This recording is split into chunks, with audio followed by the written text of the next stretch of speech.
Monsieur Purgon m'a dit de me promener le matin dans ma chambre, 12 allées et 12 venues. Mais j'ai oublié de lui demander si c'était en long ou en large. Monsieur... Parle plus bas, Panda. Tu viens m'échauffer tout le cerveau. Tu ne songes qu'il ne faut point parler si haut à des malades. Je voulais vous dire, monsieur, que... Parle plus bas, te dis-je. Monsieur...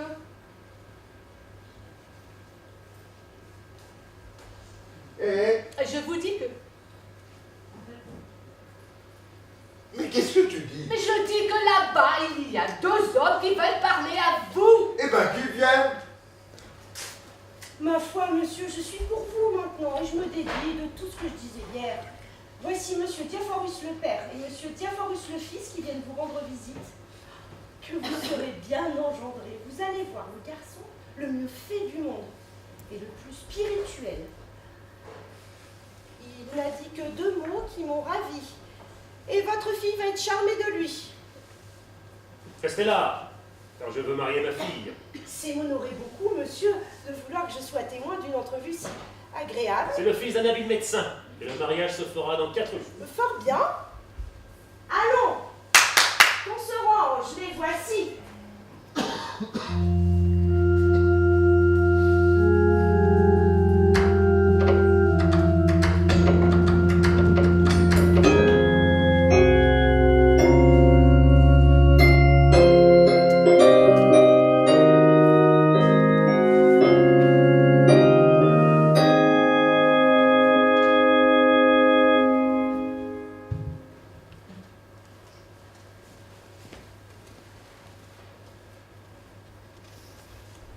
Monsieur Purgon, monsieur, m'a défendu de découvrir ma tête. Vous êtes du métier, vous savez les conséquences. Nous sommes dans toutes nos visites pour porter secours aux malades, et non pour leur porter de l'incommodité. Je reçois, monsieur, avec beaucoup de joie l'honneur Mon fils Poma et moi, que vous me faites et j'aurais souhaité de pouvoir aller chez vous pour de la vous. grâce que vous nous faites. Et vous bien savez vouloir ce que c'est qu'un pauvre malade qui ne peut faire et vous assurez que dans autre les chose choses que qui de dépendront de vous notre qui métier, cherchera toutes de les même qu'en tout occasions autre, de nous vous serons faire toujours prêts, monsieur, utiliser à vous témoigner notre votre zèle. service.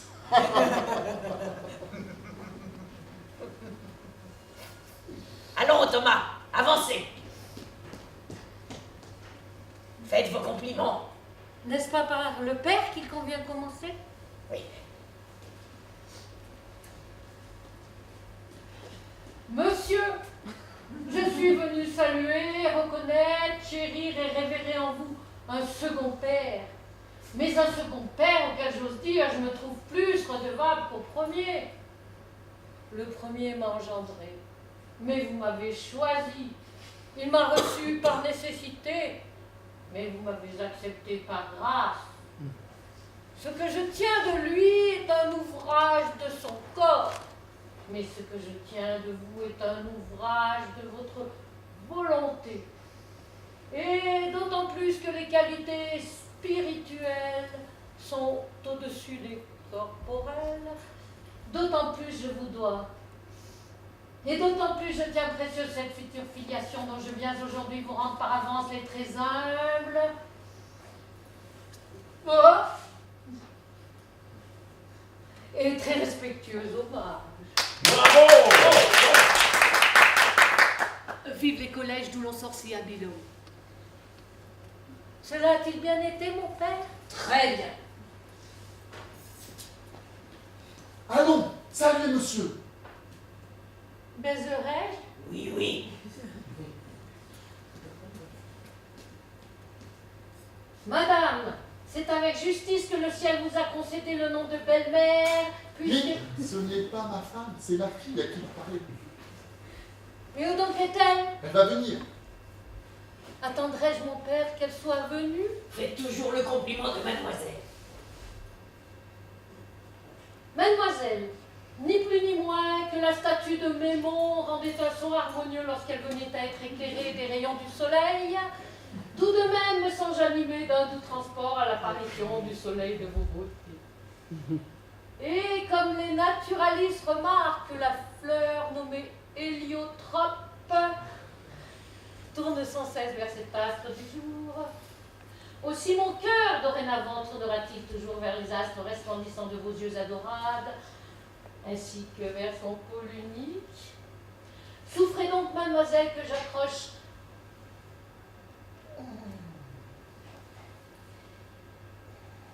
et que je vous présente mes plus humbles, mes plus respectueux et mes plus fidèles hommages, et celle d'être votre mari. Voilà ce que c'est que d'étudier, on apprend à dire de belles choses. Et que dites-vous de cela? Je dis que monsieur fait merveille, et que s'il est aussi bon médecin qu'il est bon orateur, il aura plaisir à aider ses malades. Ce sera quelque chose d'admirable s'il fait d'aussi belles cures qu'il fait de beaux discours. Allons vite, ma chaise et des sièges pour tout le monde.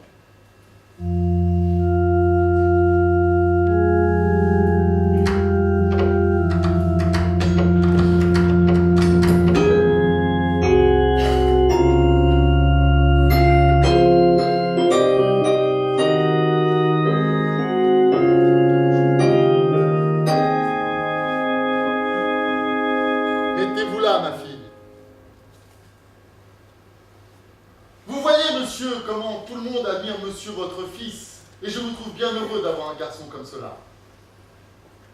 Monsieur, ce n'est pas parce que je suis son père, mais je puis dire que j'ai sujet d'être content de lui, et que tous ceux qui le voient en parlent comme d'un garçon qui n'a point de méchanceté.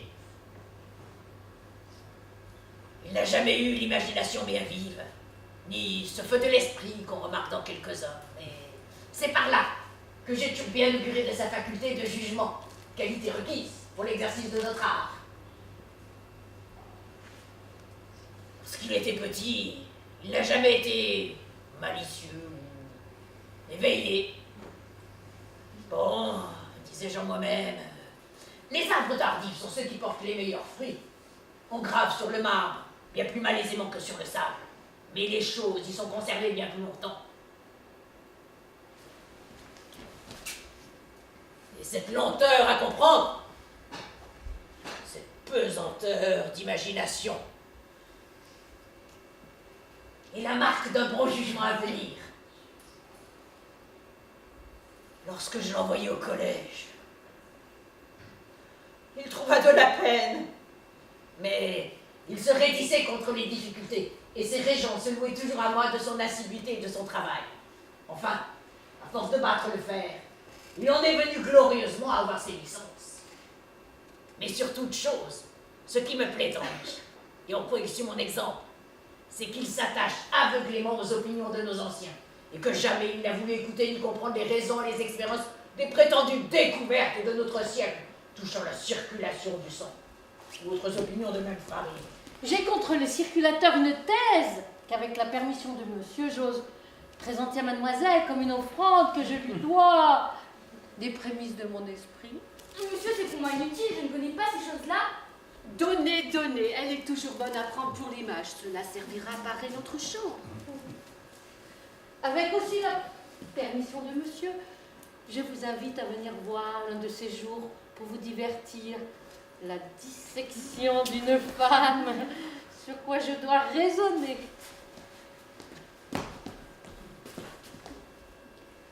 Cela est admirable. Il y en a qui donnent la comédie à leur maîtresse. Mais donner une dissection est quelque chose de plus galant. Au reste, pour ce qui est des qualités requises pour le mariage et la propagation, je vous assure que selon les règles de nos docteurs, il est tel qu'on peut le souhaiter. Qu'il possède en un degré souhaitable la vertu prolifique et qu'il ait du tempérament qu'il faut pour engendrer et procréer les enfants bien conditionnés. N'est-ce pas votre intention, monsieur, de le pousser à la cour et d'y mener pour lui une charge de médecin? À vous en parler franchement, notre métier auprès des grands ne m'a jamais paru agréable. Ce qu'il y a de fâcheux auprès des grands, c'est que quand ils viennent à être malades, ils veulent absolument que leur médecin les guérisse. Cela est plaisant, et ils sont bien impertinents de vouloir que vous autres messieurs vous les guérissiez. Vous n'êtes point auprès d'eux pour cela, vous n'y êtes que pour percevoir vos pensions ou leur ordonner des remèdes. C'est à eux de guérir s'ils peuvent. Cela est vrai. Ah, voici ma femme.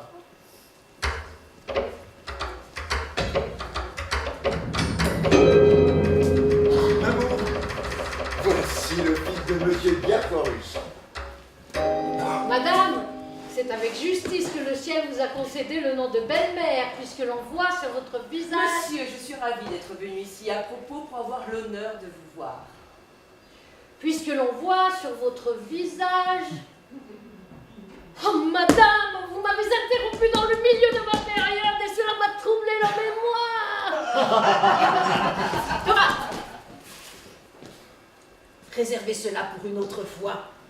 Allons, ma fille, touchez la main de monsieur et lui donnez votre foi comme à votre mari. Mon père! Eh bien, mon père, qu'est-ce que cela veut dire? De grâce, ne précipitez point les choses. Et donnez-moi au moins le temps de nous connaître et de voir naître en nous cette inclination si nécessaire à composer une union parfaite.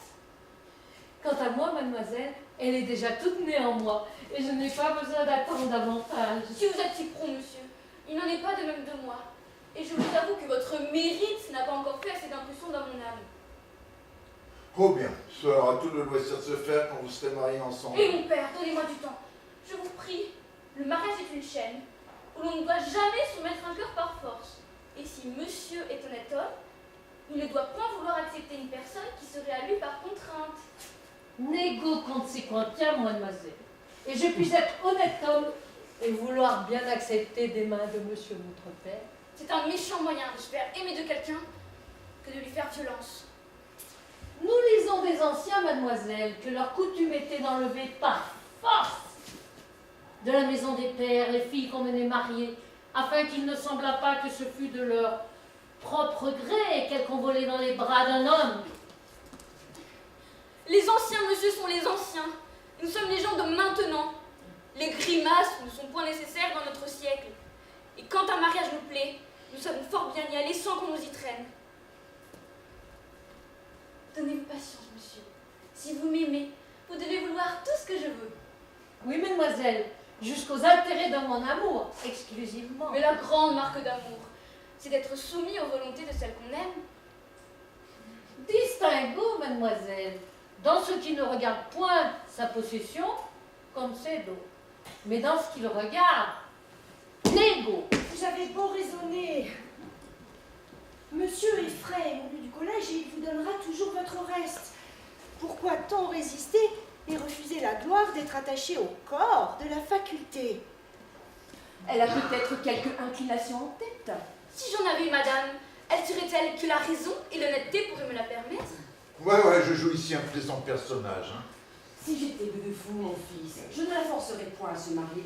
Et je sais bien ce que je ferais. Je sais, madame, ce que vous voulez dire, et les bontés que vous avez pour moi.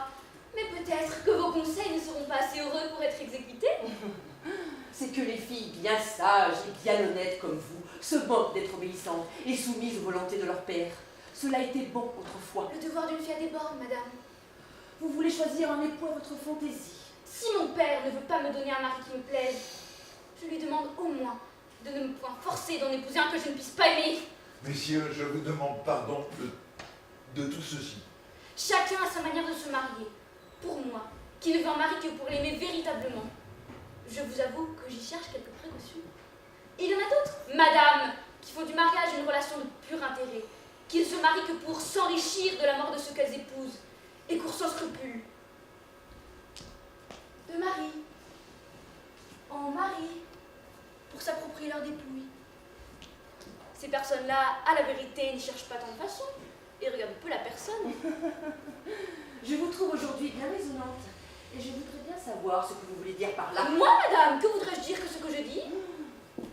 Vous êtes si sotte, mamie, qu'on ne saurait plus vous souffrir. Vous voudriez bien, madame, m'obliger à vous répondre quelque impertinence. Mais je vous avertis que vous n'aurez pas cet avantage. Il n'est rien égal à votre insolence. Non, madame, vous avez beau dire. Et vous avez un ridicule orgueil, une impertinente présomption qui fait hausser les épaules à tout le monde. Tout cela, madame, ne servira de rien. Je serai sage en dépit de vous. Et pour vous ôter l'espérance de pouvoir réussir dans tout ce que vous voulez, je vais m'ôter votre vue. Écoute, choisis d'épouser dans 4 jours, ou monsieur, ou un couvent. Ne vous mettez point en peine, je l'arrangerai bien. Je suis fâchée de vous quitter, mon fils, mais j'ai une affaire en ville dont je ne puis me dispenser. Je reviendrai bientôt. Allez, Mamour, et passez chez votre notaire afin qu'il expédie ce que vous savez. Adieu, mon petit ami. Adieu, mamie. Voilà une femme qui m'aime. Cela n'est pas croyable. Nous allons, monsieur, prendre congé de vous. Monsieur, je vous dis de me dire un peu comment je suis. Allons, Thomas. Prenez l'autre bras de monsieur pour voir si vous serez porté à bon jugement de son pouls.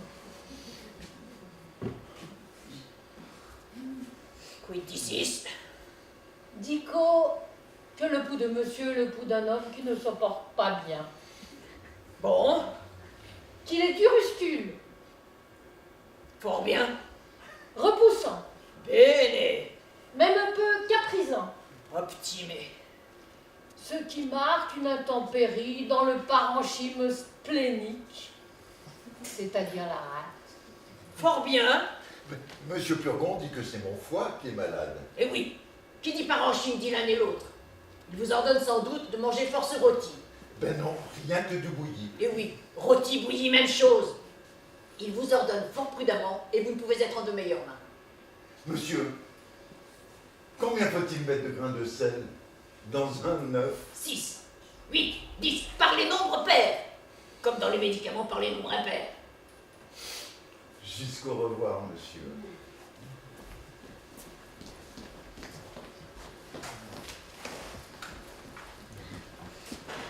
Je viens, mon fils, avant que de sortir, vous donner avis d'une chose, à laquelle il faut que vous preniez garde. En passant par devant la chambre d'Angélique, j'ai vu un jeune homme avec elle, qui s'est sauvé sitôt qu'il m'a vu. Un jeune homme avec ma fille? Oui, votre petite fille Louison était avec eux, qui pourra vous en dire des nouvelles. Envoyez-la ici, Mamour. Envoyez-la ici. À l'effronter. Je ne m'étonne plus de sa résistance.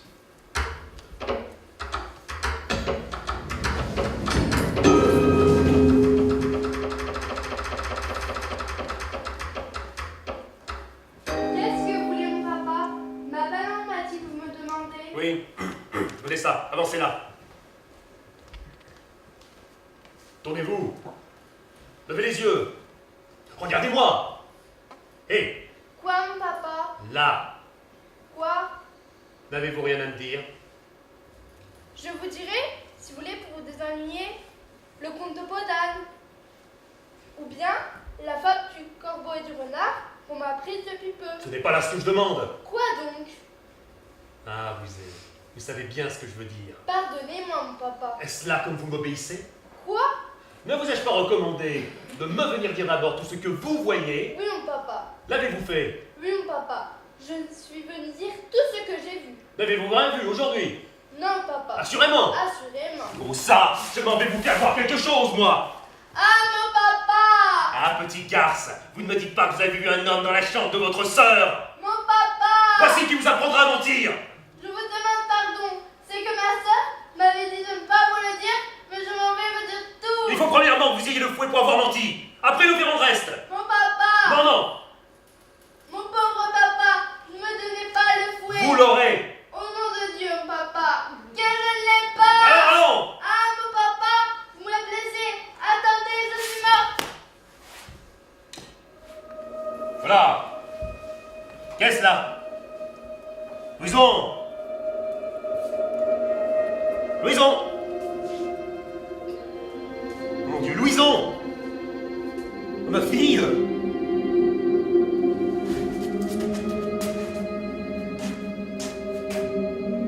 Malheureux. Ma pauvre fille est morte. Qu'ai-je fait, misérable? La chienne de merde, la peste des verges. Ma pauvre fille. Ma pauvre petite Louison. Là, mon papa, ne pleurez point tant. Je ne suis pas encore morte. Tout à fait. Voyez-vous la petite rusée? Oh, ça, je vous pardonne pour cette fois-ci. Pourvu que vous me disiez bien tout. Oh oui. Prenez-y bien garde au moins. Car, voilà un petit doigt qui sait tout, qui me dira si vous mentez. Mais mon papa, ne dites pas à ma soeur que je vous l'ai dit. Non, non.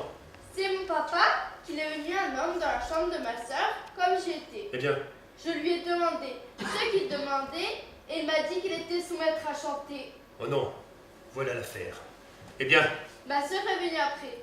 Eh bien, Et lui, il ne voulait point sortir. qu'est-ce qu'il lui Il disait? disait je ne sais combien de choses. Et quoi encore? Il disait tout ci, tout ça, qu'il aimait bien, qu'elle était la plus belle du monde. Et puis après? Et puis après, il se mettait à genoux devant Et elle. puis après? Et puis après, il lui baisait les mains. Et puis après? Et puis après, papa et maman est venu à la porte et il s'enfuit. Il y a point autre chose. Non, papa. Voilà mon petit doigt pourtant qui gronde quelque chose. Attendez. Et... Ah! Ah! Oui! Oh! Oh! Voilà mon petit doigt qui me dit quelque chose que vous avez vu et que vous ne m'avez pas dit. Ah non, papa, votre petit doigt est un menteur. Prenez garde. Non, mon papa ne croyait pas et non, je vous assure. Oui. Bien. Nous verrons cela. Allez-vous-en. Prenez bien garde à tout. Oh, que d'affaires. Je n'ai pas seulement le loisir de songer à ma maladie. En vérité, je n'en puis plus. Eh bien, mon frère, qu'est-ce? Comment vous portez-vous? Ah, mon frère, fort mal. Comment fort mal? Oui. Je suis dans une faiblesse si grande que cela n'est pas croyable. Voilà qui est fâcheux. Je n'ai pas seulement la force de pouvoir parler. J'étais venu ici, mon frère, vous proposer un parti pour ma nièce Angélique. Mon frère, ne me parlez point de cette coquine-là. C'est une friponne, une impertinente, une effrontée, que je mettrai dans un couvent avant qu'il soit 2 jours. Ah, voilà qui est bien. Je suis bien aise que la force vous revienne un peu et que ma visite vous fasse du bien.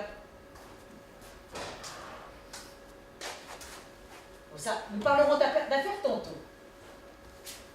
Je vous amène ici un divertissement que j'ai rencontré qui dissipera votre chagrin et vous rendra l'âme mieux disposée aux choses que nous avons à dire.